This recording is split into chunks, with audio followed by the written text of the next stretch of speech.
17 वर्षांच्या प्रतीक्षेनंतर अखेर मालेगाव बॉम्बस्फोट खटल्याचा निकाल जाहीर होणार। 2008 साली मशिदीबाहेर झालेल्या स्फोटात 6 जणांचा झाला होता मृत्यू। ठाण्यात ठाकरेंची शिवसेना आणि शिंदेंच्या शिवसेनेत राडा, बॅनरबाजीवरून दोन्ही शिवसेना आमने सामने।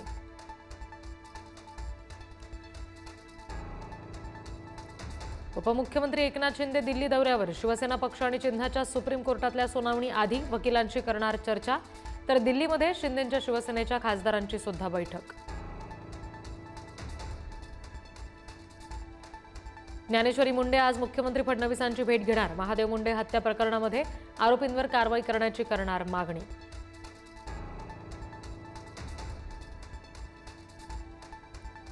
काँग्रेसचे माजी आमदार कैलास गोरंट्याल आज फडणवीसांच्या उपस्थितीमध्ये भाजपात प्रवेश करणार। आगामी स्थानिक स्वराज्य संस्थांच्या निवडणुकीच्या पार्श्वभूमीवर जालन्यामध्ये भाजपची मोर्चे बांधणी, काँग्रेसला धक्का।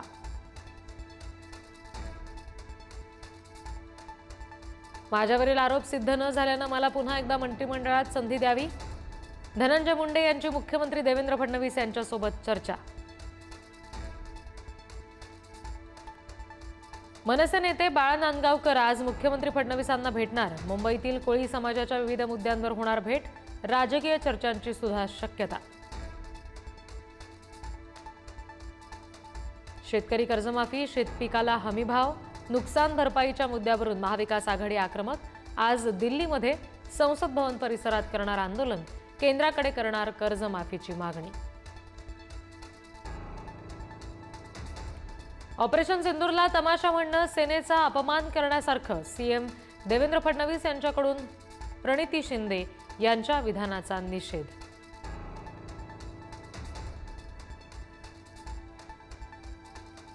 एक दिवस संसदीय अधिवेशन रायगडावर घ्या, शरद पवारांचे खासदार निलेश लंके यांची लोकसभेत मागणी। पंतप्रधान नरेंद्र मोदींना पत्र लिहित केली विनंती।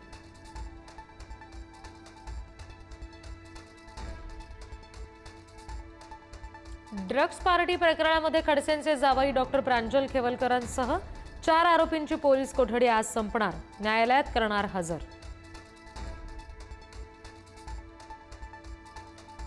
खासगी वैद्यकीय महाविद्यालयांमधील EWS 10% आरक्षण लागू करण्याचा निर्णय सरकारकडून रद्द, विद्यार्थी पालकांच्या आक्षेपांनंतर सरकारचा U-टर्न।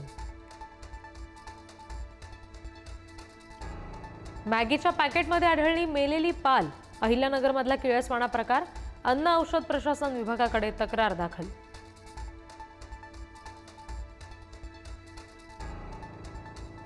भंडारा जिल्ह्यामध्ये एटीएम मशीनमध्ये विषारी साप, कर्मचाऱ्यांची तारंबळ, अखेर सर्पमित्रांनी साप पकडून नैसर्गिक अधिवासात दिलं सोडून।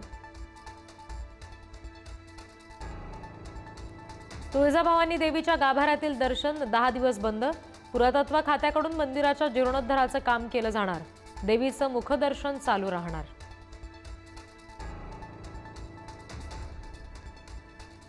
सह्याद्रीची धूप 121% वाढली, बेसुमार वृक्षतोड, अवैध उत्खनन, मानवी अतिक्रमणाचा परिणाम, सर्वाधिक धूप तामिळनाडूमध्ये।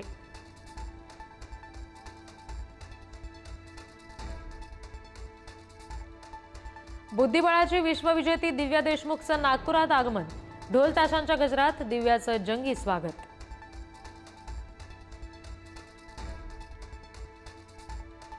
अमेरिकेकडून भारतीय वस्तूंवर 25% टॅरिफ, 1 ऑगस्टपासून नवे टॅरिफ लागू होणार, शेअर बाजारावर परिणामाची शक्यता। इस्रो आणि नासासाठी ऐतिहासिक दिवस, निसार उपग्रह अवकाशात झेपावला, नासा आणि इस्रोची संयुक्त मोहीम, पृथ्वीचं निरीक्षण करणारा भारताचा पहिला उपग्रह। कपिलवास्तू परिसरातील उत्खननामध्ये आढळले गौतम बुद्धांचे अवशेष, तब्बल 127 वर्षांनी भारतात। सोपस्टोन, क्रिस्टल कास्केट, वाळूच्या खडकापासून तयार केलेली पेटी, सुवर्ण अलंकार आणि मौल्यवान दगडाचा समावेश।